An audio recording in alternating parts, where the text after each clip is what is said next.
من یرید اللہ بہ خیرا یفقہہ فی الدین صدق اللہ العظیم۔ الصلاۃ والسلام علیک یا رسول اللہ، الصلاۃ والسلام علیک یا حبیب اللہ، الصلاۃ والسلام علیک یا نبی اللہ، صلی اللہ تعالی علیہ وسلم۔ میرے پیارے آقا صلی اللہ تعالی علیہ وسلم کے پیارے دیوانوں، جیسا کہ گزشتہ ہفتے میں نے عقائد کے حوالے سے چند باتیں آپ کے گوش گزار کی تھی، جس میں نے اللہ تبارک و تعالیٰ کے حوالے سے کچھ باتیں بتایا تھا کہ اللہ کے سلسلے میں ہمیں عقیدہ کیسا رکھنا چاہیے، نظریہ کیسا رکھنا چاہیے۔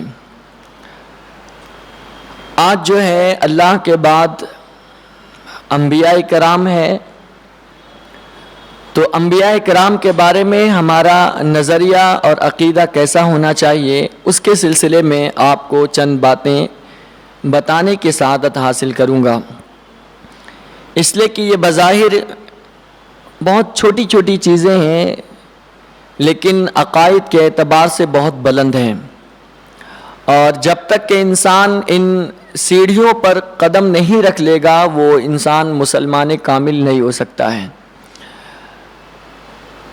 انبیاء کرام اللہ تبارک و تعالیٰ کی جانب سے وہ چنندہ خاص اللہ کے بندے ہوتے ہیں جن کو اللہ تعالیٰ نے اپنی جانب سے نبوت کے لیے چن لیتا ہے، اور جن کو اللہ تعالیٰ نبوت عطا فرماتا ہے وہ صرف انسان ہے۔ انسان میں سے عورت کو خارج کر دیا گیا ہے،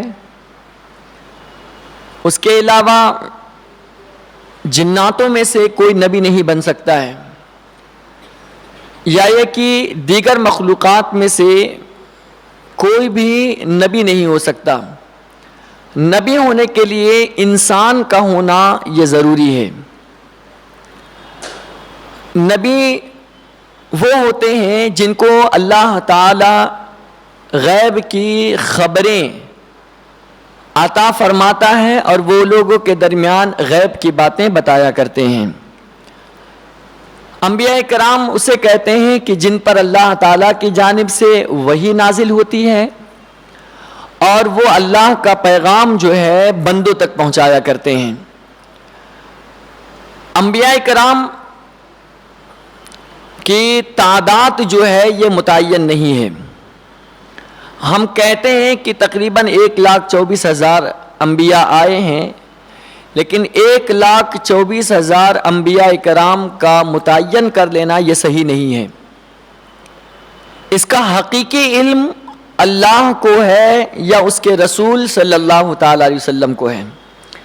اس لیے آپ نے اکثر علماء کرام سے یہ سنا ہوگا کہ 1,24,000 یا 2,24,000 کہتے ہیں تو اس میں تقریباً آگے پیچھے لگا دیا کرتے ہیں، اس لیے کہ حقیقی کتنے آئے ہیں اس کے بارے میں کسی کو بھی پتہ نہیں ہے سوائے اللہ کے اور اس کے پیارے حبیب صلی اللہ علیہ وسلم کے، اور حضور کو بھی معلوم ہے تو وہ اللہ کی عطا سے معلوم ہے۔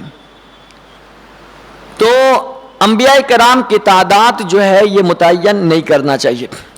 اسی طرح آپ نے حضور خواجہ غریب نواز کے بارے میں اکثر آپ نے بیانات میں سنا ہوگا کہ آپ نے 90 لاکھ لوگوں کو کلمہ پڑھایا ہے۔ یہ جو ہم کوانٹٹی فکس کر رہے ہیں 90 لاکھ، یہ آپ کو کیسے پتا ہے؟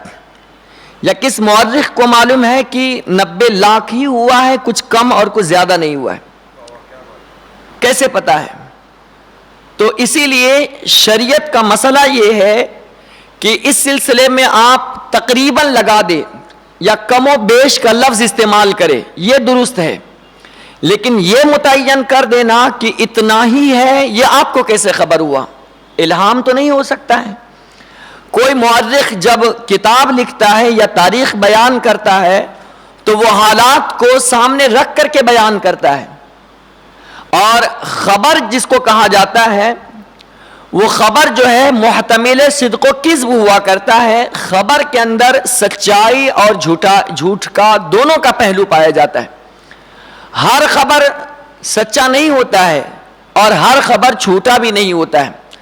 تو اس لیے آپ کسی بھی کتاب میں پڑھیں گے تو خبر کی تعریف آپ کو یہی ملے گی کہ خبر جو ہے وہ صدق اور کذب، سچ اور جھوٹ، یہ دونوں کا احتمال لگتا ہے خبر۔ تو اسی لیے جو بھی مورخ ہوا کرتے ہیں وہ حالات کو دیکھ کر ایک اندازے کے مطابق وہ بیان کرتے ہیں، یا کوئی عینی شاہد ہوتا ہے، لیکن کوئی بھی یقینی طور پر یہ نہیں کہہ سکتا ہے کہ خواجہ غریب نواز نے 90 لاکھ ہی لوگوں کو پڑھایا ہے۔ اگر آپ اتنے ہی متعین کر رہے ہیں اور اتنا نہیں ہے، کم یا زیادہ ہے، تو آپ جھوٹ باندھ رہے ہیں اور یہ جھوٹ ہو جائے گا۔ تو اسی لیے انبیاء کرام کی تعداد بھی متعین نہیں ہے۔ ہاں، کم و بیش 1,24,000 یا 2,24,000 کے الفاظ آپ استعمال کر سکتے ہیں۔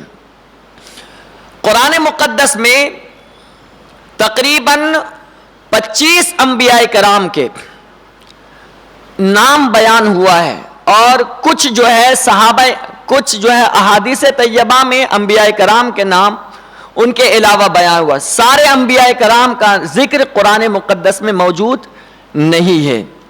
صراحت کے ساتھ اشارتاً اللہ بہتر جانتا ہے، کیونکہ ہر چیز کا بیان قرآن پاک میں موجود ہے تو ان کا بھی بیان قرآن میں ہے، لیکن صراحت کے ساتھ یہ موجود نہیں ہے۔ دوسری بات یہ ہے کہ انبیاء کرام کے بارے میں ہمیں جو عقیدہ رکھنا یہ ہے کہ صرف انبیاء کی ہی وہ جماعت ہے اور فرشتوں کی ہی وہ جماعت ہے جو معصوم ہے، گناہوں سے پاک ہے۔ انبیاء اور فرشتوں کے علاوہ کوئی بھی ہو ان کو ہم معصوم نہیں کہہ سکتے ہیں، معصوم کہنا جائز نہیں ہے۔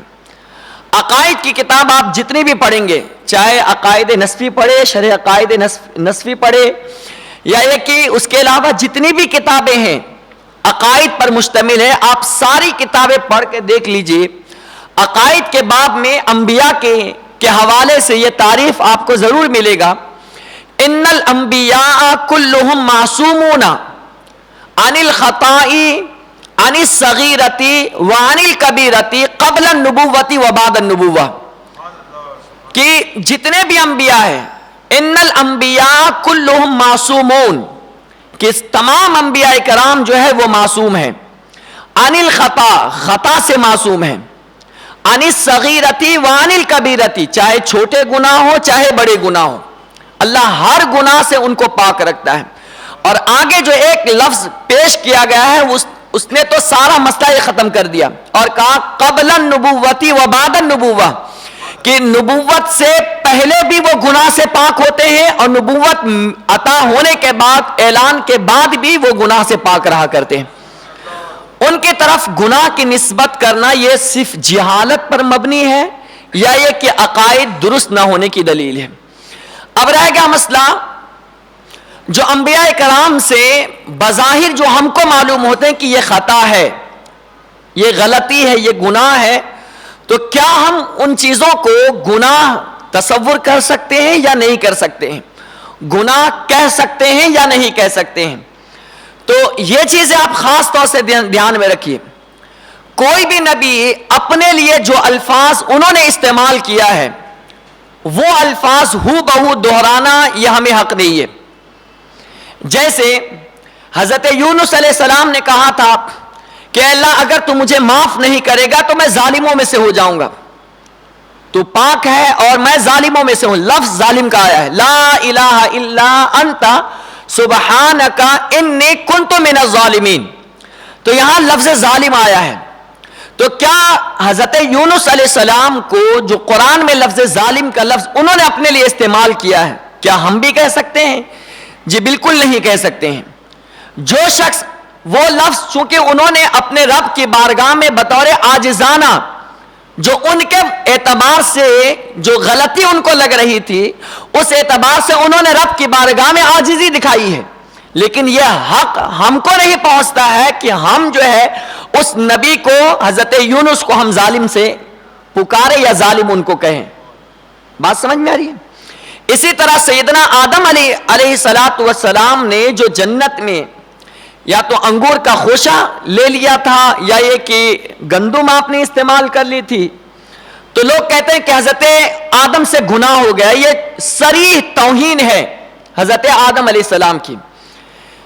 بڑوں کے کام میں حکمت ہوا کرتی ہے، چاہے ہمیں سمجھ میں آئے یا نہ آئے. اگر حضرت آدم علیہ السلام کے اس فعل پر اگر آپ غور کریں تو وہ بہت بڑا معاملہ ہے. اگر حضرت آدم علیہ السلام وہ گندم استعمال نہیں کیے ہوتے یا انگور کا خوشہ، دو الگ الگ قول ہے، انگور کا خوشہ آپ نے استعمال نہیں کیا ہوتا تو آج دنیا کے اندر کوئی بھی انسان موجود ہی نہیں ہوتا، سب کے سب جنت میں موجود ہوتے. پھر اس کائنات کو بنانے کا کوئی مقصد نہیں ہوتا، پھر جہنم کو بنانے کا کوئی مقصد نہیں ہوتا، پھر اس کے علاوہ جو سوال و جواب ہے اس کا کوئی مقصد نہیں ہوتا، جو قبر میں منکر نکیر سوال کرنے آئیں گے اس کا کوئی مقصد نہیں ہوتا، ہمارے کندھے پر جو کرامن کاتمین فرشتے ہیں ان کا کوئی مقصد نہیں ہوتا، مصطفیٰ جان رحمت جو ہمارے درمیان جلوہ گر ہوئے ان کے جلوہ گر ہونے کا کوئی مقصد نہیں ہوتا. تو ان کا وہ کام کرنا یہ در حقیقت ایک تقدیر الہی ہے. اس کو ہم گناہ کا تصور یا گناہ کا نام ہم نہیں دے سکتے، اس لیے کہ انبیاء کے بارے میں یہ متفقہ فیصلہ ہے. اگر ان سے گناہ سرزد ہو جائے تو وہ نبی کہاں رہے؟ وہ نبی نہیں رہے. تو نبی کے بارے میں ہمیشہ یہ عقیدہ رکھے. ایک اور بات، یہ بات اگر آپ سمجھ گئے تو ایک اور بات سمجھے. کوئی بھی نبی جتنے بھی آئے ہیں کسی بھی نبی کو نبوت بعد میں نہیں دیا گیا یا کسی عمل کے کرنے کی وجہ سے نبوت نہیں ملی ہے، بلکہ جس کو بھی میرے رب نے نبی بنایا ہے وہ روز اول میں ہی نبی بنا دیا ہے. بات سمجھ میں آ رہی؟ کوئی بھی نبی بعد میں نبی نہیں بنا ہے. جتنے بھی نبی ہیں وہ سارے انبیاء کرام نے اپنی نبوت کا اظہار فرمایا ہے، یا یہ کہ ایک متعین وقت میں مقررہ وقت میں پروردگار نے ان کو نبوت کے اعلان کرنے کا حکم عطا فرمایا ہے.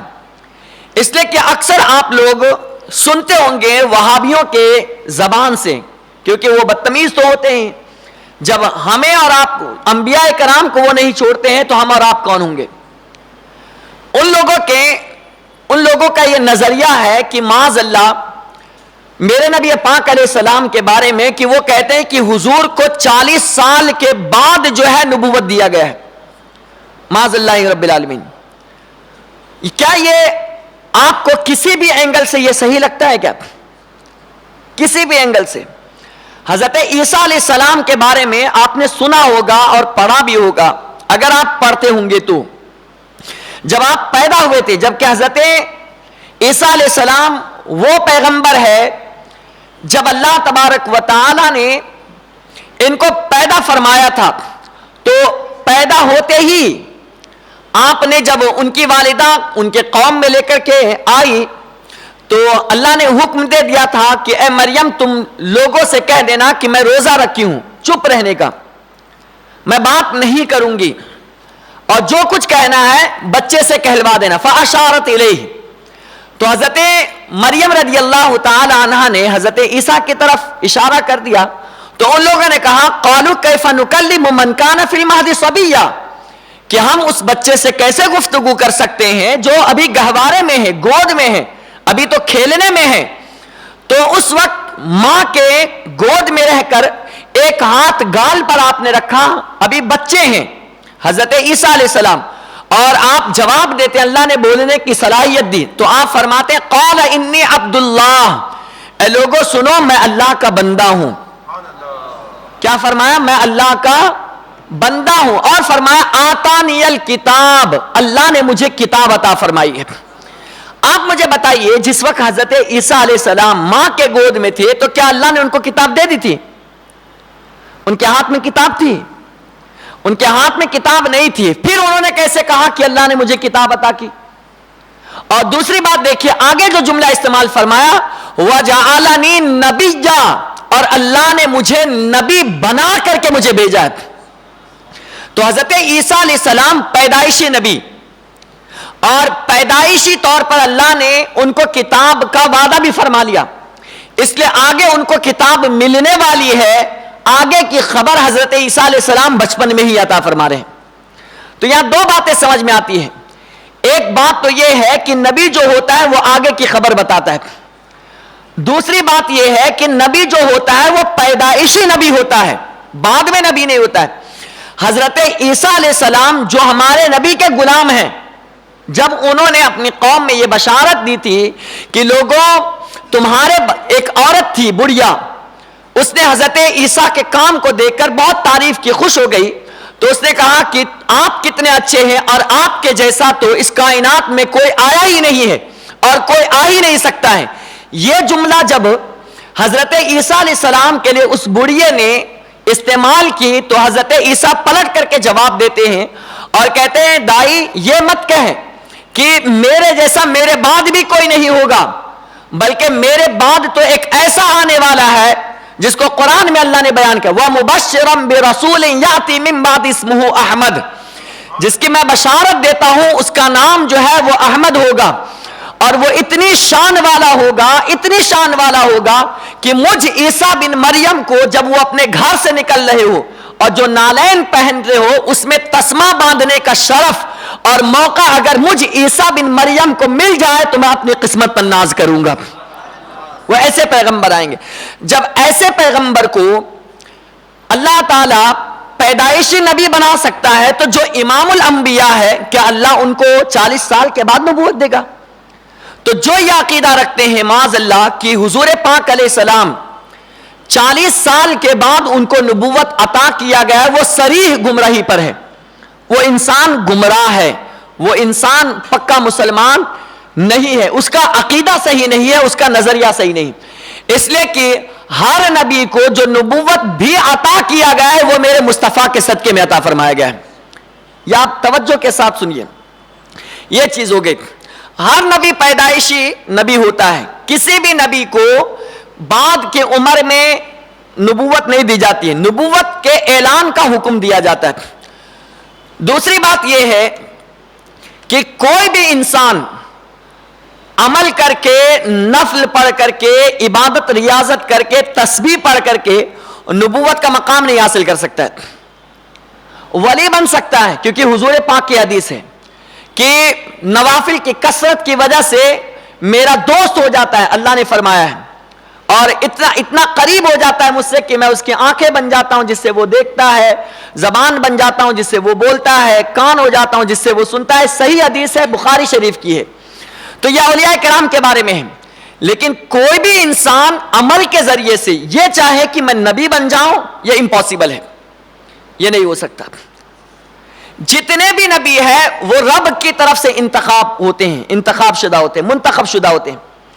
کوئی بھی نبی اپنے اعمال کی وجہ سے یا اچھے کارنامے کی وجہ سے اللہ نے ان کو نبوت نہیں دیا ہے، بلکہ وہ پوری کائنات میں جتنی بھی مخلوقیں ہیں وہ سب سے افضل ہے، سب سے اعلیٰ ہے، ان کا مقام سب سے بلند و بالا تھا، ان کی حیثیت سب سے عرف و اعلیٰ تھی، تو میرے اللہ نے ان کو چن کر نبوت کا تاج عطا فرما دیا ہے۔ یہ عقیدہ رکھنا ضروری، یہ بہت بیسک چیزیں، اسے دماغ میں بٹھا لے ہمیشہ کے لیے۔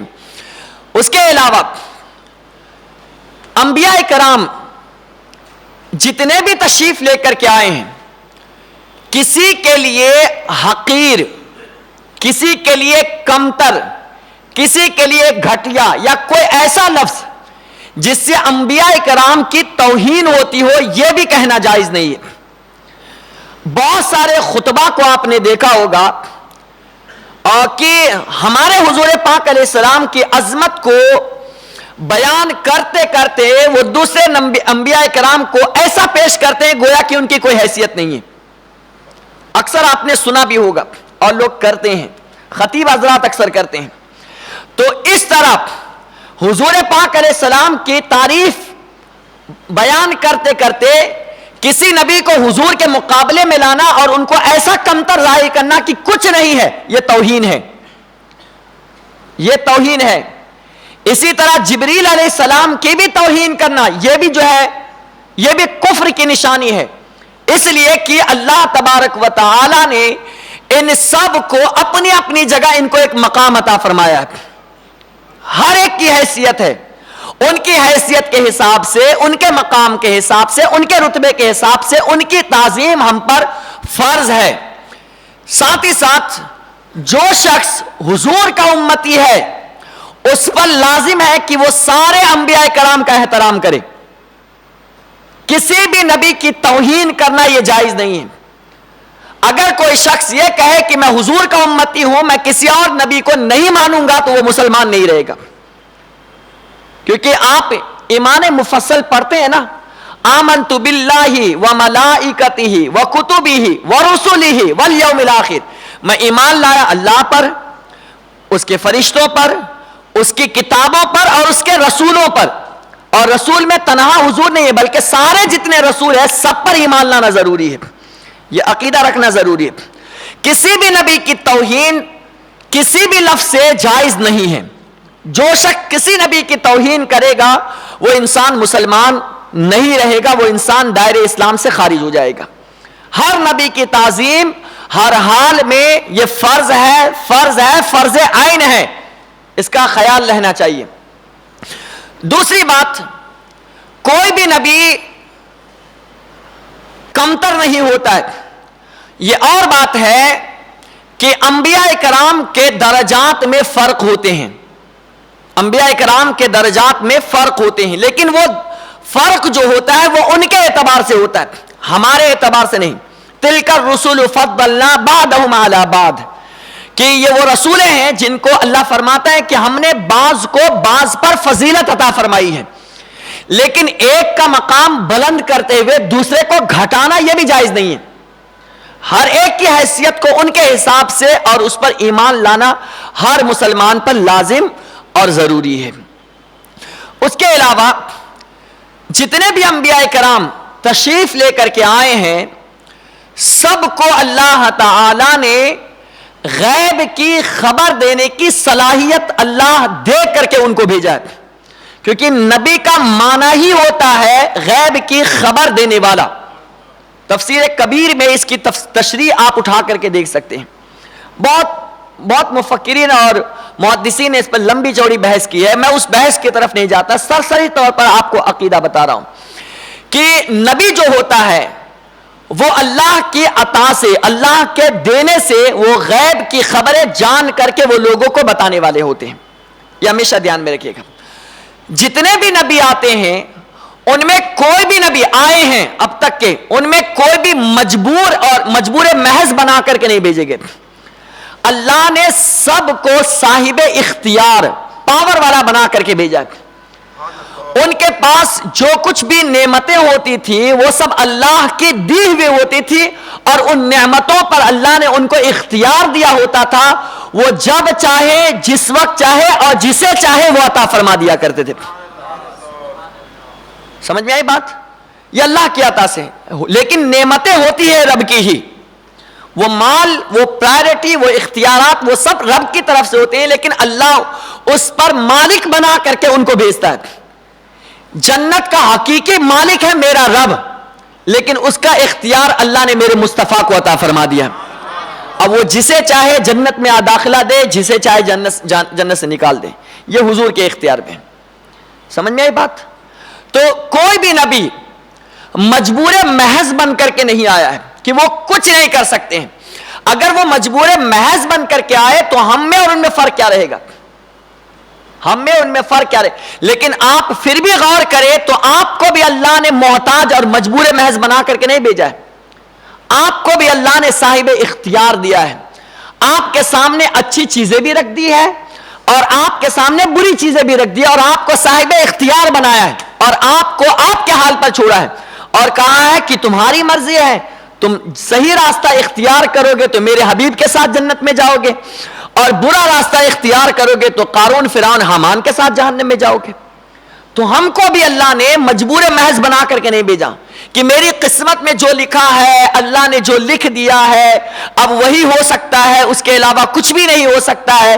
میں جو کچھ گناہ بھی کر رہا ہوں معاذ اللہ وہ اللہ کے ہی کرنے کی وجہ سے کر رہا ہوں. یہ سب توہین کے الفاظ ہیں. یہ بات حق ہے کہ ہر کچھ اللہ کی طرف سے ہے، اس کا کوئی انکار نہیں کر سکتا. لیکن اللہ نے آپ کو سوچ بھی تو دیا ہے، سمجھنے کی صلاحیت بھی تو دی ہے، اللہ نے اختیار بھی تو دیا ہے. اللہ وہ علم والا ہے، اللہ وہ علم والا ہے. آپ ابھی پیدا بھی نہیں ہوئے تھے کہ آپ کے بارے میں آپ کا سارا بایو ڈاٹا اللہ پہلے ہی جان لیا. آپ کیسے ہیں، کیا کرنے والے ہیں، کیا کریں گے، کیا نہیں کریں گے، یہ سب کچھ اللہ کو پتا ہے اور معلوم ہے. تو اللہ نے پہلے ہی وہ ساری چیزیں تقدیر میں لکھ دیا. اب ایسا نہیں ہے کہ اللہ کے لکھ دینے کی وجہ سے مجبوراً ہم ایسا کرتے ہیں، بلکہ ہم دنیا میں جیسا کرنے والے تھے اللہ اپنے علم سے ویسا تقدیر میں لکھا ہوا ہے. بات سمجھ میں آ رہی ہے آپ لوگوں کو؟ ہم جو کرنے والے تھے. یہاں ایک بات اور بھی بتا دوں بیچ میں ضمناً، ہم سے کوئی گناہ سرزد ہو جائے یا کوئی غلطی واقع ہو جائے یا کوئی خطا ہو جائے، اکثر لوگ کہتے ہیں یار ہم نے ایسا کر دیا، یہ اللہ کی طرف سے ہوا، یہ توہین ہے. کبھی بھی کوئی بھی گناہ ہم سے ہو تو اس کی نسبت انسان کو اپنی ذات کی طرف، اپنے نفس کی طرف کرنا چاہیے کہ میرے نفس کے شرارت نے، میرے نفس کے بھڑکانے کی وجہ سے میں نے یہ گناہ کر لیا، میں نے اپنی وجہ سے کیا ہے. لیکن آپ سے یا ہم سے جب کوئی نیکی سرزد ہو، کوئی نیکی کا کام کرے تو یہ کہے کہ یہ کام میرے پروردگار نے کرایا. ہر اچھی چیز کی نسبت اللہ کی طرف ہونی چاہیے اور ہر بری چیز کی نسبت انسان کو اپنی ذات کی طرف کرنی چاہیے کہ یہ کام مجھ سے ہوا ہے، میری غلطی سے ہوئی. اس میں رب کا کوئی معاملہ نہیں ہے، رب کی وجہ سے میں ایسا کر رہا ہوں، یہ اللہ کی شان میں توہین کرنا ہے. یہ دھیان میں رکھیں، یہ عقیدہ، یہ نظریہ آپ بٹھا کر کے رکھیں. انبیاء کرام، یہ میں نے شروع ہی میں بتایا کہ کوئی بھی عورت چاہے کتنی بھی پارسا ہو، کتنی بھی متقیہ ہو، کتنی بھی نمازی ہو، کچھ بھی ہو، لیکن عورت کو اللہ تعالیٰ نبی نہیں بناتا. کوئی بھی عورت کتنی بڑی بھی ہے لیکن وہ نبی نہیں ہو سکتی ہے، نبی نہیں ہو سکتی ہے. فرشتہ کتنے بھی اعلی درجے کا کیوں نہ ہو، ان کی حیثیت سب کی جدا جدا ہے، ان کا مقام بہت بلند و بالا ہے، لیکن کوئی بھی فرشتہ نبی نہیں ہو سکتا ہے. نبی ہونے کے لیے یہ شرط ہے پروردگار کی جانب سے کہ نبی جو ہوگا وہ انسان ہی ہوگا، بشر ہی ہوگا. لیکن فرق یہ ہے کہ ہمارے جیسا بشر نہیں ہوگا، وہ اتنا اعلیٰ بشر ہوگا کہ ان کے صدقے میں ہم کو بھی بشر بنایا گیا ہے. یہ دھیان میں رکھیے.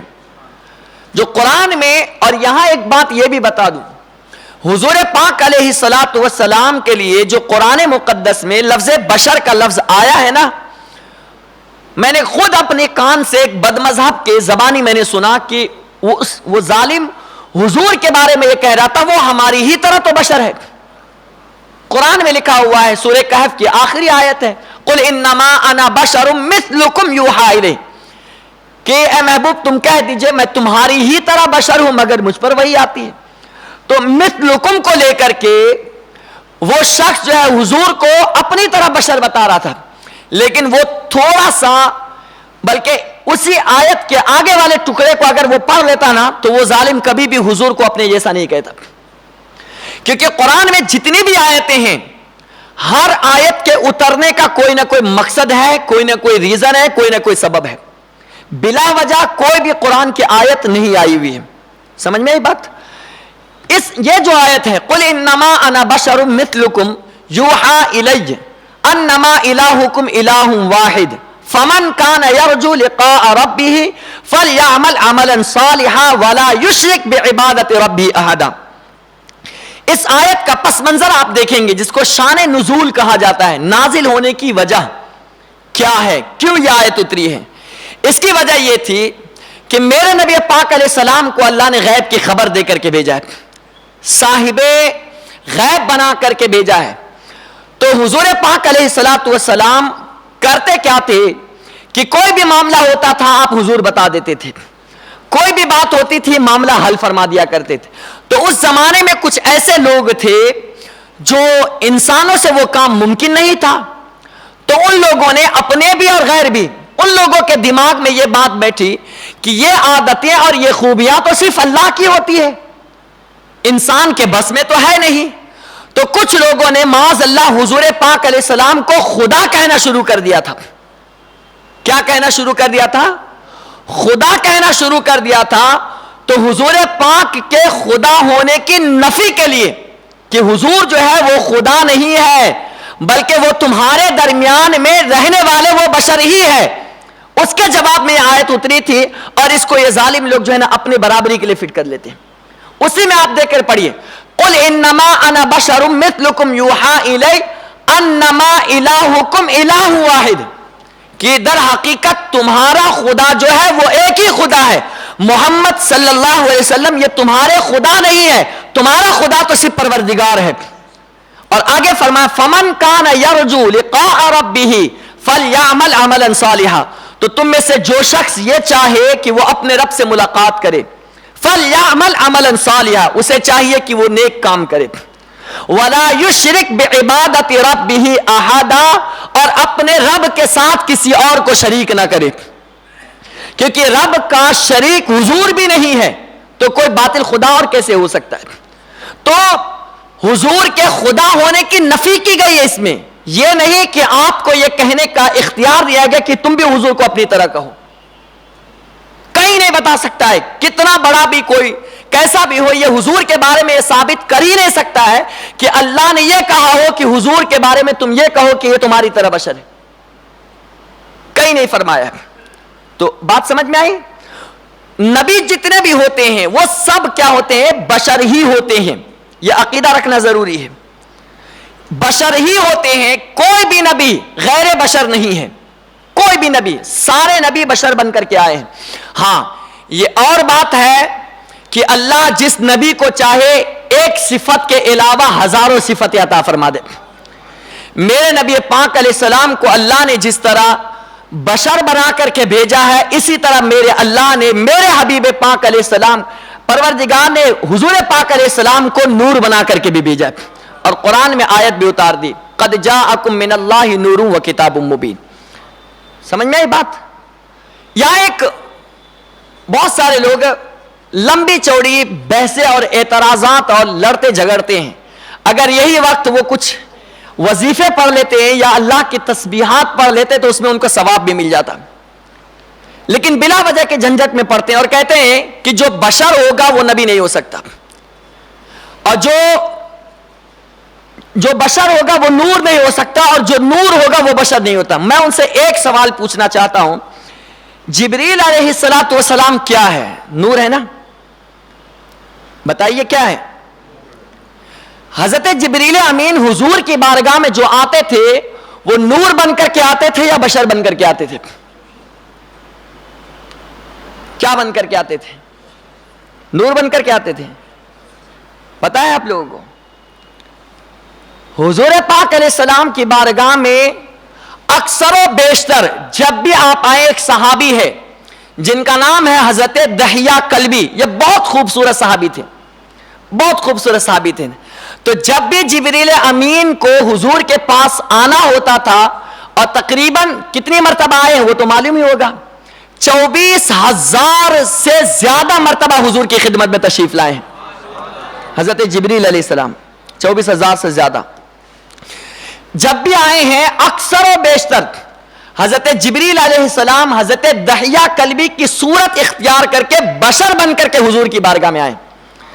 تو جبریل جیسا نورانی فرشتہ وہ بشر بن سکتا ہے، تو جس کے صدقے میں جبریل کو جبریل بنایا گیا ہے، کیا وہ نور بشر کے ساتھ نور نہیں ہو سکتے؟ حضرت ہاروت اور ماروت یہ دونوں فرشتے ہی تھے نا، یہ بہت صوفی فرشتے تھے، یہ بہت پرہیزگار فرشتے تھے، کیونکہ جب ان لوگوں نے فرشتوں نے رب کی بارگاہ میں کہا تھا مولا تو ان کو کیوں پیدا کر رہا ہے ہمارے بارے میں، ہم تو تیری عبادت کے لیے کافی ہے، تیری تسبیح پڑھنے کے لیے. تو اللہ نے فرمایا تھا میں جو جانتا ہوں وہ تم نہیں جانتے ہو. تو اللہ نے بطور امتحان کہا تھا کہ میں نے ان کو، انسان کو میں نے نفس بھی دیا ہے، اس کے باوجود یہ میرے اتنے فرما بردار ہوتے ہیں کہ نفس کی بات نہیں سنتے ہیں اور میری بات مانتے ہیں نفس ہونے کے باوجود، اور جو ہے گناہ نہیں کرتے ہیں. تو حضرات فرشتہ، جو فرشتوں کی جماعت ہے، ان لوگوں نے کہا رب کی بارگاہ میں کہ مولا اگر تو ہم کو نفس بھی دے دے نا، نفس بھی دے دے، پھر بھی ہم تیری بارگاہ میں نافرمانی نہیں کر سکتے ہیں. یہ بات ان لوگوں نے رب کی بارگاہ میں رکھ دی، فرشتوں نے. تو اللہ نے کہا ٹھیک ہے آزما لیتے ہیں تمہیں بھی. کہا جاؤ تم میں جن کو تم پسند کرتے ہو، جو سب سے زیادہ جن کا درجہ اعلیٰ ہو، اعلیٰ درجات میں سے ہو، ان کو تم چن لو اور ان کو لے کر کے آؤ، میں انہیں نفس دیتا ہوں، پھر آزما لیا جائے گا. اب وہ سب کو تلاش کرتے کرتے یہ دو فرشتے جن کو ہاروت اور ماروت کہا جاتا ہے، جن کا ذکر قرآن مقدس میں سورہ بقرہ میں پہلے ہی پارے میں موجود ہے. سمجھ میں آئی بات؟ پہلے پارے میں موجود ہے. تو یہ دونوں کو لایا گیا. یہ بہت پرہیزگار فرشتہ، ویسے تو ہر فرشتہ پرہیزگار ہی ہے، وہ اللہ کی نافرمانی نہیں کرتے ہیں. جیسے انبیاء کی جماعت میں بعض کو بعض پر فضیلت حاصل ہے، اسی طرح فرشتوں کی جماعت میں بھی بعض کو بعض پر فضیلت حاصل ہے. سمجھ میں آ رہی بات؟ تو یہ اعلیٰ درجات والوں میں سے، تو یہ ان دونوں کو اللہ کی بارگاہ میں پیش کیا گیا کہ مولا یہ دونوں ہیں. تو کہا ٹھیک ہے، نفس دیا گیا اور نفس دے کر ان کو دنیا میں بھیجا گیا. تو دنیا میں جب ان کو بھیجا گیا تو کیا نور بنا کر کے بھیجا گیا یا بشر بنا کر کے بھیجا گیا؟ کیا بات ہے. اب میں آپ سے پوچھتا ہوں، نور بنا کر کے بھیجا گیا، نور کو نفس دیا گیا یا بشر کو نفس دیا گیا؟ اور یہ تھے نور ہی نا. ایسا تو نہیں ہے کہ ان کو جب نفس دیا گیا تو ان کی نورانیت ختم ہو گئی، ایسا ہے کیا؟ ان کی نورانیت، ان کا پورا قصہ نہیں بتاؤں گا میں، صرف اتنا مجھے بتانا ہے جو نور ہوتا ہے اللہ اس کو بشر بھی بنا سکتا ہے، اور جو بشر ہوگا وہ یقینی طور پر نور ہو سکتا ہے. یہ میں آپ کو سمجھانا چاہتا ہوں. تو ہاروت اور ماروت یہ دو فرشتے تھے جن کو اللہ نے نفس دے کر بشر بنا کر کے دنیا میں بھیجا، اور اس میں اعظم صبح سے شام تک رہتے تھے، اس میں اعظم پڑھ کر کے پھر آسمان پہ چلے جاتے تھے. تو یہ بشر بن کر کے آئے ہیں. تو اس طریقے سے پتہ یہ چلتا ہے کہ جبریل امین یا جو بھی نورانی فرشتے ہیں اللہ ان کو یہ پاور دیتا ہے. اور اکثر واقعات آپ نے بنی اسرائیل کے آپ نے سنے ہوں گے، بلکہ حضرت ابراہیم علیہ السلام کے سامنے بھی جو فرشتے آئے تھے بطور امتحان کے لیے کہ یا اللہ ان کے دل میں تو اسماعیل کی محبت ہے، یا اللہ ان کے دل میں تو مال کی محبت ہے، یا اللہ ان کے دل میں تو اس کی محبت ہے نہ اس کی محبت ہے. تو اللہ نے کہا تھا جا آزما لو. اس وقت بھی جو فرشتے آئے تھے وہ انسان ہی بن کر کے آئے تھے. اس کے علاوہ آپ دیکھیے حضرت لوط علیہ السلام کی قوم پر جب اللہ تعالی عذاب نازل فرمانے کا فیصلہ کر لیا تھا تو اللہ نے حضرت جبریل کو اور ان کے ساتھ تقریباً 12 فرشتوں کو بھیجا تھا بطور مہمان بنا کر کے. اور حضرت ابراہیم علیہ السلام کی جو پہلی بیوی تھی حضرت سارہ رضی اللہ تعالی عنہا، ان سے اولاد نہیں تھی تو ان کو اولاد کی بشارت بھی دینی تھی، ان کو اولاد کی بشارت بھی دینی تھی. تو اللہ تعالیٰ نے حضرت جبریل کو وہاں اور 12 فرشتے جو ساتھ میں آئے تھے اس میں اختلاف ہے تعداد میں، اس کا حقیقی علم اللہ کو ہے یا اس کے رسول کو ہے. ٹھیک ہے، تو وہاں بھی جو فرشتے آئے تھے وہ نور بن کر کے نہیں آئے تھے، وہاں بھی جو فرشتے آئے تھے وہ بشری ہی شکل میں آئے ہوئے تھے. اسی وجہ سے حضرت ابراہیم علیہ السلام نے ان کے لیے بچڑا ذبح کر کے کھانا پیش کیا گیا تھا. اگر وہ نور بن کر کے آئے ہوئے ہوتے تو بچڑا ذبح کرنے کی کوئی ضرورت ہوتی نہیں ہوتی نا. تو سورہ زاریات میں اس کی تفسیر ہے 26ویں پارے میں، آپ پڑھ لیجئے گا. تو اس سے پتہ یہ چلتا ہے کہ جو نوری مخلوق ہے اللہ تعالیٰ ان کو یہ اختیار عطا فرماتا ہے کہ وہ بشر بن سکتے ہیں. اور جو حقیقی بشر ہے اللہ نے جن کو بشر ہی بنایا ہے تو اللہ نے ان کو بشر بھی، اور یہ بھی بتا دوں حضور کے نور کے بارے میں حقیقی علم صرف پروردگار کو ہے. اس کا نور کیسا ہے اس کا علم کسی کو نہیں ہے سوائے پروردگار کے. اس لیے میرے حبیب نے حضرت ابو بکر سے کہا تھا یا ابا بکر لم یعرفنی حقیقتا غیر ربی, کہ اے ابو بکر میری حقیقت کو میرے رب کے علاوہ کوئی جانتا ہی نہیں ہے کہ میں کیا ہوں, میری حقیقت کو کوئی نہیں جانتا ہے. تو حضور پاک علیہ الصلوۃ والسلام نور بھی ہے اور بشر بھی. 3 مثالیں میں نے آپ کو دیا, وہ بھی قرآن سے آپ کو پیش کیا ہوں, قرآن کے ذریعے سے آپ کو پیش کیے تاکہ آپ کا عقیدہ بالکل مسلم ہو جائے. جو یہ کہے کہ صرف بشر ہے, جو یہ کہے تو آپ پوچھے گا کہ جو نور ہوگا وہ بشر بن سکتا ہے یا نہیں بن سکتا ہے, اور اگر نہیں بن سکتا تو حضرت ہاروت اور ماروت کیسے بشر بنے؟ تو لوگ کہیں گے اللہ نے بنایا. تو بھیا ہم کہاں کہتے کہ حضور اپنی طرف سے بن گئے ہیں؟ ہم کہاں کہتے ہیں کہ حضور اپنی طرف سے بن گئے ہیں؟ میرے مصطفیٰ کو تو خدا چھوڑ کر کے اللہ نے سب کچھ بنا دیا ہے. چھوڑا کیا ہے؟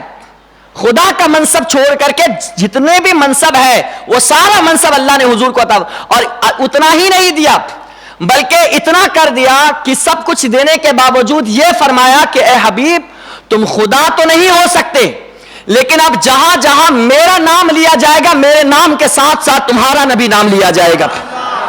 اذا ذکرت ذکرت معی ربی, سرکار فرماتے ہیں جہاں کہیں بھی میرے رب کا نام لیا جائے گا میرے رب کے نام کے ساتھ ساتھ میرا بھی نام لیا جائے گا. اس لیے بلکہ کلمہ بھی کلمہ اس وقت تک کہ مکمل نہیں ہو سکتا جب تک کہ اللہ کے نام کے ساتھ محمد رسول اللہ کا نام نہ لے لیا جائے صلی اللہ علیہ وسلم. اذان نہیں مکمل ہو سکتی ہے بھائی, نماز نہیں مکمل ہو سکتی ہے کہاں آپ کہاں گھوم رہے ہیں, اور پھر حضور پہ اتنی بڑی بڑی باتیں. تو یہ غلط ہے, ایسا نہیں کہنا چاہیے انسان کو, یہ غلط سوچ ہے. حضور پاک علیہ السلام کے بارے میں ہم یہ نہیں کہتے ہیں کہ وہ صرف نوری ہی مخلوق ہے, نہیں. جو یہ عقیدہ رہے گا وہ ہمارے لوگوں میں بھی گمراہ ہے. حضور کو صرف یہ کہے کہ وہ نوری مخلوق ہے, یہ غلط ہے. میرے نبی پاک علیہ الصلوۃ والسلام نور بھی ہے اور بشر بھی ہے, یہ دونوں ہیں, یہ دھیان میں رکھیے گا, بشر بھی ہے اور نور بھی ہے. اس لیے اعلیٰ حضرت نے تو بڑھ چڑھ کر کے پیش فرمایا تیری نسل پاک میں ہے بچہ بچہ نور کا, تو ہے عین نور تیرا سب گھرانہ نور کا. یہاں تک کہ میرے اعلیٰ حضرت نے فرما دیا. اور بزرگوں کی کتابیں میں نے جو پڑھی ہے نور پر, میرے مصطفیٰ کو تو نور علی نور فرمایا گیا ہے, نور علی نور فرمایا گیا. تو یہ بات آپ کو سمجھ میں آ گئی کہ جو نبی ہوگا وہ بشر ہوگا, بشر ہوگا, بشر کا انکار کوئی نہیں کر, لیکن وہ بشر ہماری طرح نہیں ہو سکتے ہیں. وہ بشر ہے تو وہ اعلیٰ درجے کے ہیں, ان کے مثل کوئی بھی نہیں ہو سکتا ہے, ان کی طرح کوئی بھی نہیں ہو سکتا ہے, وہ اپنے میں آپ ہے, ان کی فضیلت سب سے جدا گانا ہے. یہ عقیدہ رکھنا ضروری ہے. اور بھی سن لیجئے, جتنے بھی انبیاء کرام علیہم الصلاۃ والسلام آئے ہیں ان میں اللہ تبارک و تعالی نے سب کو کچھ نہ کچھ خاصیت, کچھ نہ کچھ پرائرٹی, کچھ نہ کچھ انعامات اللہ نے سارے نبی کو عطا فرمایا ہے یا نہیں؟ ہر جس کو آپ اپنے لفظ میں کہیے کہ معجزہ دیا گیا ہے. ہر نبی کو, کسی بھی نبی کو ایسا نہیں ہے کہ معجزے سے خالی رکھا گیا ہو, سب کو معجزہ دیا گیا ہے. اور یہ جو وحی ہوتی ہے, وحی میں اکثر لوگ یہ کنفیوز ہوتے ہیں کہ وحی صرف حضرت جبریل ہی لا سکتے ہیں, ڈائریکٹلی اللہ نہیں دے سکتا. ہم کہتے ہیں حضور کو معلوم ہے تو کہتے ہیں اس میں حضور کے کیا خود جبریل لائے تو پتا چلا. یہ غلط بات ہے, یہ غلط بات ہے, یہ انسان اس کو سمجھ نہیں پایا ہے. مدارج النبوہ میں تو میں وحی کی کئی قسمیں پڑھاؤں, ہر ایک کی صرف میں اگر وحی کی قسموں پر ہی گفتگو کروں تو 1 گھنٹہ جائے گا. لیکن الحاصل میں آپ کو وحی کے بارے میں اتنا بتاؤں کہ وحی جو ہے صرف حضرت جبریل ہی نہیں لاتے تھے, پیغام جو ہے وہ صرف حضرت جبریل ہی نہیں لاتے تھے, بلکہ براہ راست ڈائریکٹلی اللہ تعالی نبیوں کو کچھ نہ کچھ عطا فرما دیتا تھا. کچھ چیزیں حضرت جبریل کے ذریعے سے بھیجی جاتی تھی, اور بہت ساری چیزیں ایسی ہوتی تھی جو ڈائریکٹلی اللہ ان کے دل میں القا فرما دیتا تھا, ڈال دیا کرتا تھا. سمجھ میں آئی بات؟ اس لیے آپ خود دیکھیے, ترمذی شریف کی حدیث پاک ہے, اللہ کے رسول علیہ السلام نے فرمایا ہے کہ اللہ تبارک و تعالی نے میری پشت پر, جس کو آپ اپنے لفظ میں پیٹھ کہتے ہیں, اللہ نے اپنا دست اقدس, جیسا کہ اس کی شان ہے, اللہ ہاتھ سے پاک ہے, سمجھ گئے, اللہ ہاتھ سے پاک ہے. تو آپ فرماتے ہیں کہ جیسے ہی اللہ نے اپنا دست اقدس میری پشت پر رکھا, میں نے اس کی ٹھنڈک اپنے دل میں محسوس کی, میں نے اس کی ٹھنڈک دل میں محسوس کی. اور آگے ارشاد فرماتے حضور, یہ الفاظ سنیے, فتجلی لی کل شیء, جیسے ہی اللہ نے اپنا دست اقدس میرے پشت پر رکھا, ٹھنڈک میں نے اپنے دل پر محسوس کی, اور اس کے رکھنے کی وجہ سے دنیا میں جتنی بھی چیزیں تھی, کل شیء, ہر چیز اللہ نے مجھ پر ظاہر فرما دیا تھا. گویا جیسے تھال میں کوئی چیز رکھ کر کے سجا دی جاتی ہے نا, اسی طرح اللہ کے رسول کے لیے پوری کائنات کو پیش کر دیا گیا تھا. سرکار فرماتے ہیں فتجلی لی کل شیء فعرفت, ہر چیز جب میرے سامنے پیش کی گئی, سرکار فرماتے میں نے سب کو پہچان لیا. تو ہم یہاں جو بیٹھے ہوئے ہیں گدائے مصطفیٰ, ہمیں بھی مصطفیٰ جان رحمت پہچانتے ہیں, ہمیں بھی جانتے ہیں. یہ دھیان میں رکھیے گا, سمجھ میں آئی بات؟ تو وہی جو ہے یہ صرف حضرت جبریل کے ذریعے سے نہیں آتی ہے, وہی اللہ تعالیٰ ڈائریکٹ ان کے دل میں بھی عطا فرما دیتا ہے. باتیں کبھی کبھی ایسا بھی ہوتا ہے کہ وہی لانے والا, جو پیغام پہنچانے والے جبریل ہے, حضرت جبریل علیہ السلام, وہ پیغام تو لے کر کے آتے ہیں, لیکن وہ پیغام ہوتا کیا ہے وہ ان کو پتہ نہیں ہوتا ہے. ایسے بھی معاملات ہیں, کیونکہ راز و نیاز کی جب باتیں ہوتی ہیں نا, تو وہ صرف محبوب و محب ہی کے درمیان ہوتی ہے, تیسرا کوئی نہیں سمجھ سکتا ہے, وہ تیسرا صرف لفافے والا ہی رہے گا. یہ آپ ہمیشہ دھیان میں رکھیے. تو انبیاء کرام کی جو ذات اقدس ہوا کرتی ہے, ذات بابرکات, وہ بہت اعلیٰ ہوا کرتی ہے, اور بیچ میں جو واسطے ہوتے ہیں تو ایسا نہیں کہ وہی جو جتنی بھی ہوتی ہے معاذ اللہ وہ صرف حضرت جبریل کے ذریعے سے آتی ہے. کچھ چیزیں ایسی ہوتی ہیں جو اللہ تبارک و تعالی جو ہے ان کے سینے میں ڈائریکٹلی بالواسطہ اللہ منتخب عطا فرما اور القا فرما دیتا ہے. رسالت کے پروانوں, ہر سنیچر کو بعد نماز عشاء سنی دعوت اسلامی کے عالمی مرکز اسماعیل حبیب مسجد میں سنی اجتماع ہوتا ہے, تو آپ حضرات پابندی کے ساتھ اس میں شرکت فرمائیں. سنی دعوت اسلامی کی website sunni dawat islami.net پر وزٹ کریں اور بہت ساری دینی معلومات حاصل کریں.